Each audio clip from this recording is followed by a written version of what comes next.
Confusing grammar. Sentences देख ले, he is interesting, he is interested, कौन सा इसमें ठीक है? इंटरेस्टेड हमें लगाना चाहिए या इंटरेस्टेड हमें लगाना चाहिए? He is gone, he has gone, कौन सा इसमें ठीक है? कौन सा स्ट्रक्चर, इसका मतलब क्या है? या दोनों गलत है या दोनों सही है? He is beaten, he beats, ये 6 सेंटेंसेस है, पेयर है। कंफ्यूजिंग इसमें क्या है? अगर आप इसको समझ सकते हैं, आप इसकी ग्रामर, इस सेंटेंसेस की एनालिसिस कर सकते हैं, तो डजंट मैटर आपकी ग्रामर ठीक है। अगर तो आपको मसला है, फिर एंड तक वीडियो जरूर देखना।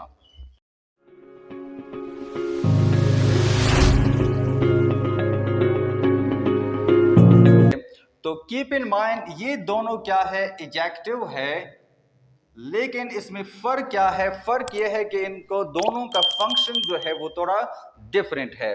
ही इज इंटरेस्टिंग का मतलब होगा कि वो अट्रैक्ट कर लेता है चीज़ों को अपनी तरफ, या लोगों को अपनी तरफ अट्रैक्ट कर लेता है। वो कोई चीज़ भी हो सकता है, वो कोई शख्स भी हो सकता है। यहाँ हमने लिखा है ही इज़ इंटरेस्टिंग, इसका मतलब है कि वो शख्स काफ़ी इंटरेस्टिंग बंदा है।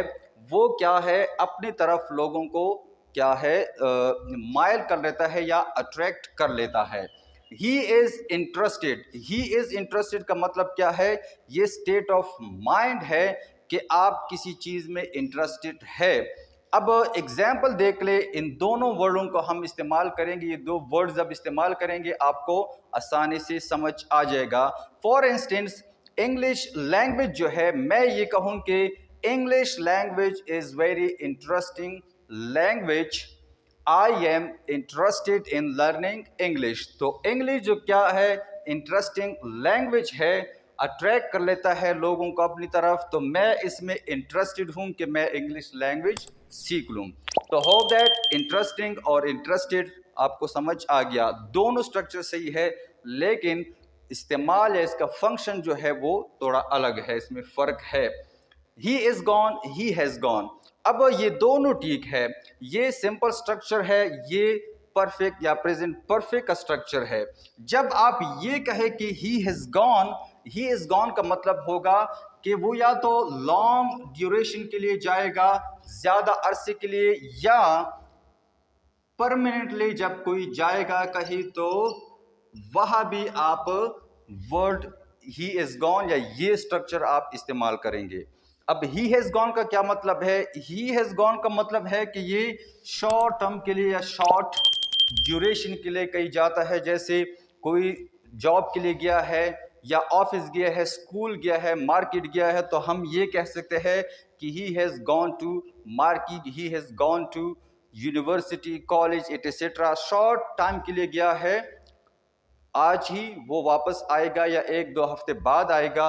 लेकिन ही इज गॉन जब हम कहेंगे, तो वो परमानेंटली या ज्यादा या लॉन्ग ड्यूरेशन के लिए या अरसे के लिए गया है, तब हम ही इज गॉन का लफ्ज इस्तेमाल करेंगे या ये स्ट्रक्चर इस्तेमाल करेंगे। होप दैट ये भी क्लियर हो गया। अब he is beaten, he beats me, him, her, etcetera, तो इसमें क्या फर्क है? जब आप कहें ही इज बीटन, तो ये होगा पैसिव स्ट्रक्चर। ये प्रेजेंट का पैसिव स्ट्रक्चर है, या प्रेजेंट इंडेफिनिट का प्रेजेंट क्या है? पैसिव स्ट्रक्चर है।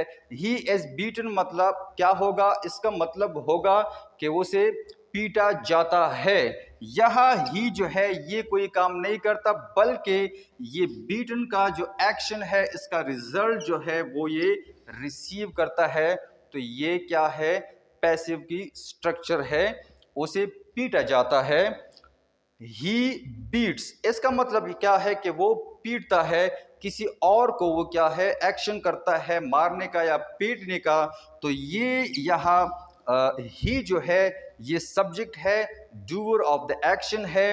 अब यहाँ वो आप हैम को या हर को या देम एटसेट्रा, जो भी आप यहाँ ऑब्जेक्ट लगाए, तो ये एक्टिव सेंटेंस है। कौन सा सेंटेंस है? पास प्रेजेंट इंडेफिनिट का ये सेंटेंस है, ही बीट्स हैम, हर, देम एटसेट्रा। तो होप दैट कि ये आपको समझ आ गया कि इसमें कंफ्यूजन कहाँ था, कहाँ कहाँ आपको लगता था कि ये चीज़ मुझे अब क्लियर हो गई, तो कमेंट में ज़रूर बता देना कि वेदर इट वाज इंफॉर्मेटिव और या आपको पहले से ये आता था।